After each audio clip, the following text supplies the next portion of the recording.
Hi, my name is Bryan Swim, and I'm the Digital Learning Supervisor at Russellville School District. And I'm James Foster, and I'm the Director of Accountability for the Russellville School District. We're here to talk to you about what's been going on with digital learning for the last few months in preparation for this school year. So I've been with the Russellville School District for 3 years now, and I was the middle school principal. Now the new position, Digital Learning Supervisor. In my background, I've also been a chief academic officer. I've also, of course, taught. I've been an assistant principal, and I've been a consultant for underperforming schools. I have a lot of digital programs in my background, learning management systems I used as a teacher and have worked with as an administrator and have implemented in school districts. So this is a job that I'm very excited about and love to do. And I've been with the district for 34 years, and I've got a varied background according to what was necessary for the school district. Back when we first got computers in 1996 in the school district, I was one that was awarded a Department of Education grant from the University of Oklahoma, and I went over there and worked on creating one of the first digital textbooks online that had ever been created in the nation, and it was used for fine arts. And then I I remained in Russellville, and I was transferred from music into technology, and I basically created the RSD website. I created all the alignments with programs that we use today. I did the first online gradebook reporting for parents, and I did the first newsletter for the school district. So I've been around for a while in technology, and I'm very passionate about making sure that all the students have all the opportunities that they can do so that we can help them do the best and achieve more right now. And what I do now is I'm the Director of Accountability, Assessment, and Instructional Technology, but we shortened the title because it was too long for everybody. And I deal with school board policies. I deal with anything that once a student logs in. I do some curriculum alignment. I also deal with response to intervention. I do all of the handbooks that are for classified, licensed in all student handbooks, as well as helping in testing and helping students with digital with all the new programs that we're doing right now. So that's another thing that I do. And in my current role, I'm working with teachers with technology on any type of programs that they may need help with, platforms, anything digital, so to speak. I'll also be overseeing the full virtual learners that we're going to have this coming year that we'll talk about here in a little bit, and troubleshooting Google type of stuff, anything dealing with extensions to add-ons to websites, things like that, anything they're using to help them teach the kids.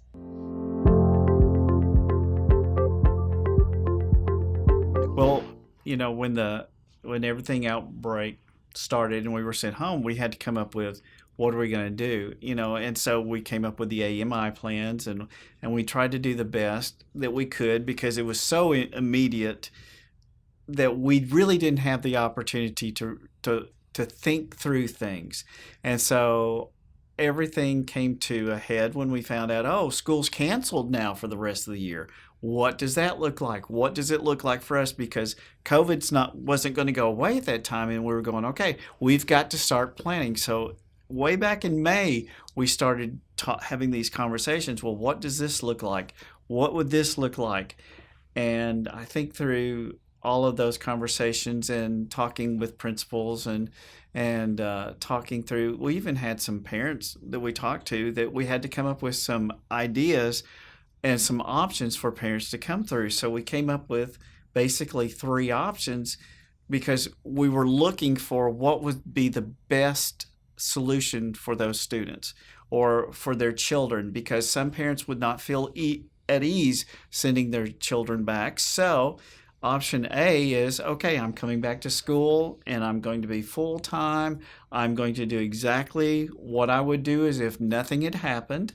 I would absolutely go through all the requirements that I'm supposed to go through.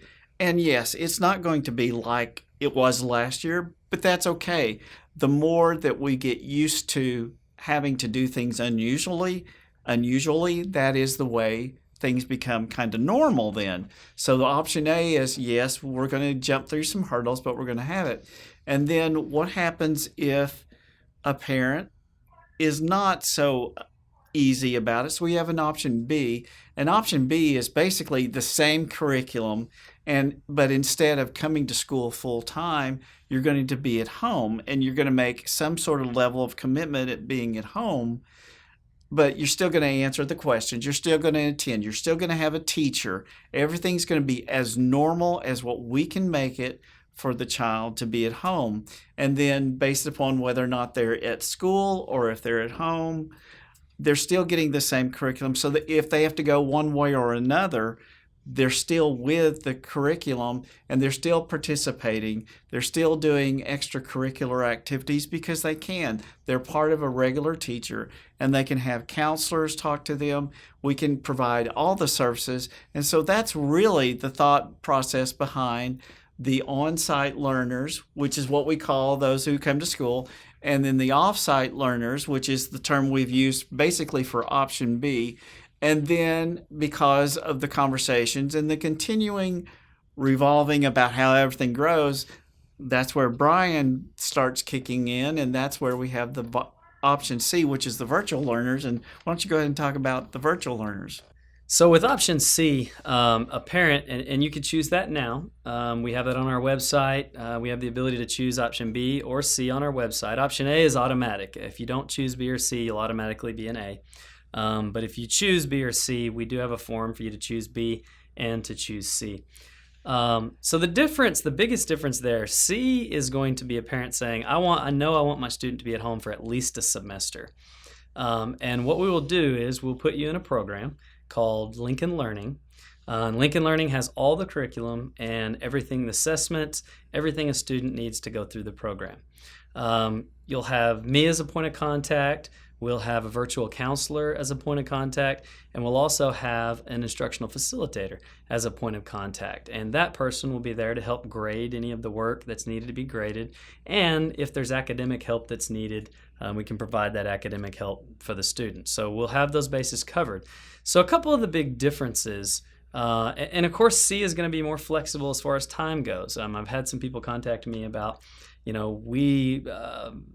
my husband's a professional whatever, and he travels a lot. We like to travel with him. Can we travel with option C? Absolutely, because it's from home. So you have a lot of flexibility there as long as the student continues to do their work and keep up, and we'll be checking in, then it has that type of flexibility. Difference option B and C, I would say, one, option B, you're still going to be connected to the teachers at the school. So if you're not sure, I want to stay home for now, but I may want to go back to school, then option B is what you want, because that's where you're still connected to all those same teachers, same curriculum, same everything. And as soon as you feel comfortable, you're right on back into school. That teacher knows you're at home today. You show up in their classroom tomorrow. They don't miss a beat because you're already on their roster. And so that is different than option C. Option C is in our department where I will be the point of contact along with a counselor and an IF, and so it will be a different deal. And that's why we do the time requirement. So that way, you're with me for a semester, and if you decide it's not for you, then after that semester's over, it'll be a lot smoother of a transition to go back to B or A if we do it at a good cutoff point like a semester. And the thing that I think parents need to really understand as well is, there's been lots of questions about this. Well, if I'm in option B, can my child participate in sports or any of the fine arts? And the answer is yes, you can. Even in option C, you'll be able to option into doing the extracurricular activities. It's just where are you going to decide where your core instruction is going to be? Is it going to be on-site? Is it going to be off-site with a Russellville teacher, or is it going to be virtual? But your activities and everything, you can choose to be still part of the Russellville School District no matter what. And with all those options, you can also still choose classes live. So even if you're a virtual student, an option C student, you can take art if you wanted to live. And your parent can bring you up, you can take that class and go back home, and then you can do the rest of your courses at home. So there is flexibility there for no matter what these options are, kids to have access to our facilities, our staff, and everything that we can offer as a Russellville School District.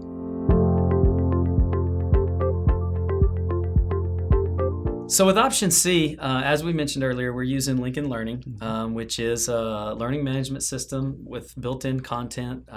It is aligned with our state standards. We're a part of a Ready for Learn initiative from the state of Arkansas that we applied for, and that gave us, through the state of Arkansas, Lincoln Learning for free for a year, and so that's what we're using in our platform. It also gives us the content for any teacher, so any teacher can actually use any of the content out of there if they want to. For ninth grade and above, and possibly it'll be seventh grade and above, but Virtual Arkansas is still working on this. Our ninth grade and above students for sure will be using Virtual Arkansas through the Archford Co-op, and which Virtual Arkansas has their own teachers, and they use Canvas as their learning management system. Their curriculum also completely aligned to the Arkansas state standards. And so that's the instruction they'll be getting. So that'll be a little bit different. Lincoln Learning will start at 8th grade and below if they're not able to add 7th and 8th to Virtual Arkansas. If they are able to add that, then we'll be using Virtual Arkansas 7 through 12, and 6th grade and down we'll be using Lincoln Learning for our Option C students. We basically have spent all summer training teachers. It's more concentrated some days than others, but we did have 5 designated days for any teacher 5 through 12 where they came in and we did exactly what they needed. We gave them Google Classroom training. We did iLearn training, which is Moodle for some teachers who were doing that. Whatever they needed, we were providing for them. Not only that, the reason why I'm dressed this way is we're doing elementary today. And so this is my first time to sit down all day because I've been helping teachers. We're introducing into the school district some really innovative ways to help students at home and students at school receive the same and not burden the teachers, because we want it to be as easy as possible on everybody. So I've got around my neck, and I forgot that I had it on, but I've been wearing it for a while, is our little microphone for our swivels. And what a swivel is, it's a robot. And what we do is we attach a cell phone or an Android or an iPad, anything that can have the swivel app, we attach it to a robot.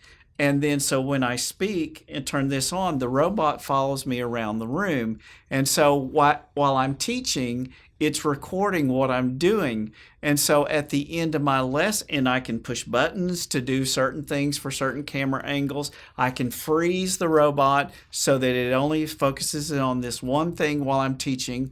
And then when it's over, I push the record button off. And then that sends the video straight to the cloud, the swivel document cloud. And then all the teacher has to do is to link that lesson that they taught to their Google Classroom, iLearn, or even Seesaw. We've got it available for all platforms. And so it's not burdening the teacher to have to go, oh, I've got to do a pre-recorded lesson, I've got to do this. They can actually do it on the fly or have some additional supports that they have never had before. And so we're trying to get that all implemented. The second thing that I've been working on for a while now is a one-stop shop portal. K4 has had Clever for 5 years now, I think, where they scan their badge and they go in and here's all of their programs. Well, we're adding that K12 now so that everything that a student needs will be in a one-stop shop. So, like for a student in the 5th grade, they'll log into Clever, and once they log in, there's their Google Doc icon, there's their Word documents if they want to use Microsoft.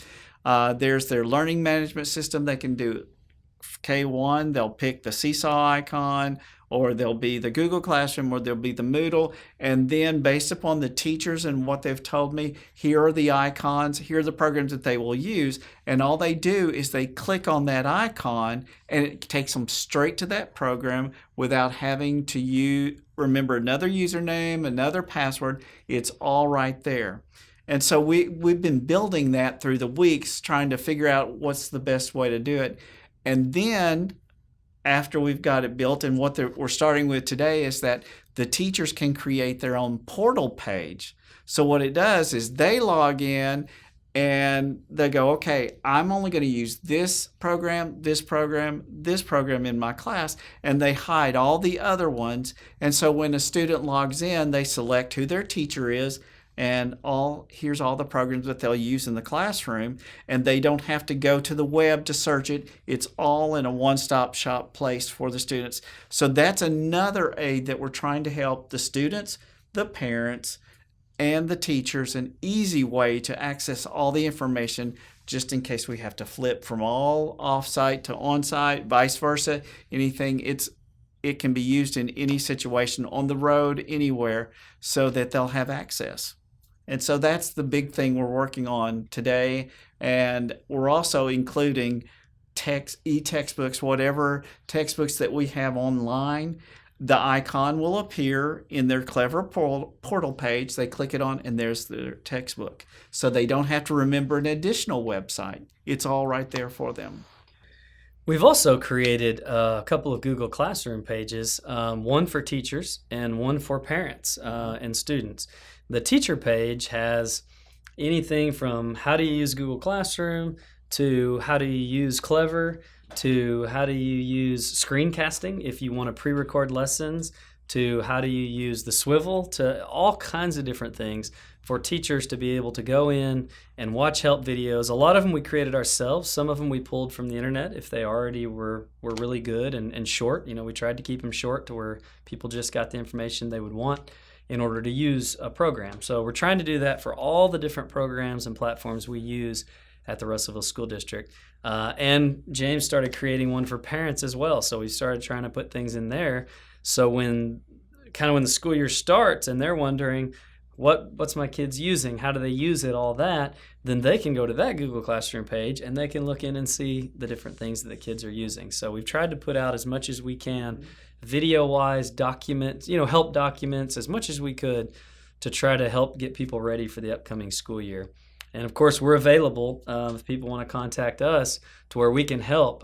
Teachers, that'll be part of our job. If a teacher says, I'm trying to use this piece of software and it's not working. Well, I'll come on your planning period, or I'll come during one of your class periods and we'll help you get it going and make it work. And so we definitely want them to feel supported and that they have somebody there that they can call and can come and help them. On top of that, we've done one more thing, and it's because Google came out with it, in that we're for the teachers, and I'm going to do some nights for parents, but we have office hours so that a parent can come to like the Google Classroom page, or the teacher can come to our Google Classroom page, and it'll say virtual hours or something like that, and they click on that virtual hours and it'll take it to our calendars, and where we have available slots, it's there, and they can click on and make an appointment with Bryan or I and what topic that they need. So we get an email and we send them a Google Meet so that we can video conference with them,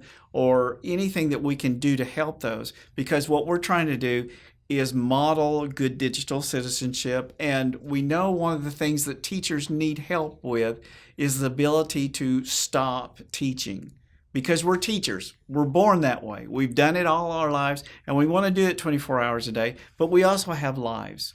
And so by us trying to model the ability for teachers to set office hours, then they don't feel like they're tied to being available on the phone all the time. They just create their office hours themselves, and they click, and people can make appointments that way. And like I said, we're just trying to help people manage.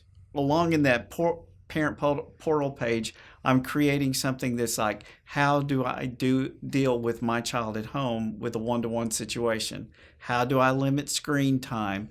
What's a good strategy if my child is staying at all home? Do they need to do 5 hours, one back-to-back? What are some things on the social emotional side that technology does for us that we have got to take care of? And so that's all the things that's in that portal page. And the parent page will hopefully be out next week. I want people to see it when it looks a little bit better and I have more information in there than just the bare bones right now, because we've got lots of things going on.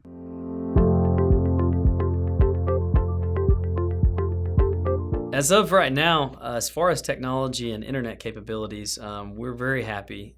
Feel like we're going to be able to provide as much as possible for students. We were just happy about the governor's recent announcement that's going to give us more hotspots than we already were able to purchase to try to provide internet for all students who need it and don't have access to it. We also are providing a device for every student. And so, James, would you like to talk about the different devices that are going out? Yes, we're investing heavily in each student, whether they're option A, option B, or option C. This is what they will get. K1 students will get an iPad. Grades 2nd through the 7th grade will receive a Chromebook. And then grades 8 through 12 will receive a laptop. And so plus, they are receiving headphones and mice for each of their devices so that they will be able to work at school and at home with whatever the teachers require of them.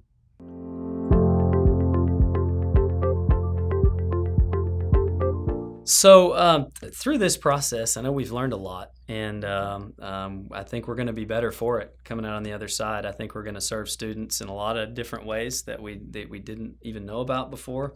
And I think a lot of people have really come together to make this happen, all the way from our school board to our administrators to our teachers to central office staff. I mean, everybody has really, I feel like, come together to try to make sure that we're doing what's best for our students and making sure that they have access to not just curriculum, but curriculum's a big part of it, but also social emotional needs, to physical needs, to food, to everything that we can possibly do as a school district to try to create the best experience and best we can for our kids. As an educator that has been in the school district for 34 years, I am more excited about this year than any of the other years, and that's because we have new ways of teaching, new ways of learning that we've never even thought possible. And so I just can't wait to see what this year provides for us.